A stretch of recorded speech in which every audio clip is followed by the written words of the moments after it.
placed the 3-year-old stallions 3, 2, 4, and 1. Beginning with my top pair of more heavily muscled stallions, I opted for the Palomino as he had the best combination of balance and muscling, being shorter and stronger over his top line, longer and more powerful in his hip, and having greater volume and definition of muscling, especially in his shoulder and forearms, as well as the stifle. I will be the first to admit that 2 was smoother blending and straighter tracking.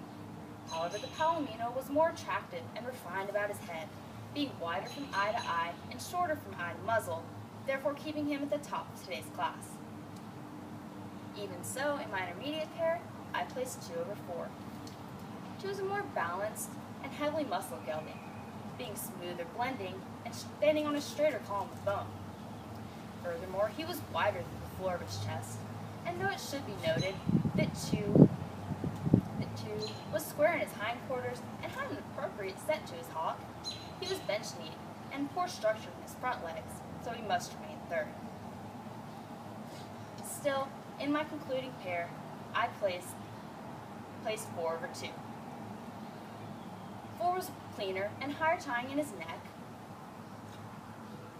had a more correct, laid-back angle to his shoulder, and showed greater strength over his back and loin. Admittedly, 1 was more level from withers to croup and deeper in his heart girth. However, he was the poorest blending, most PC horse in the class, and was too steep in his shoulder. Was too steep in his shoulder and weak over his top line. Therefore, he is 4th.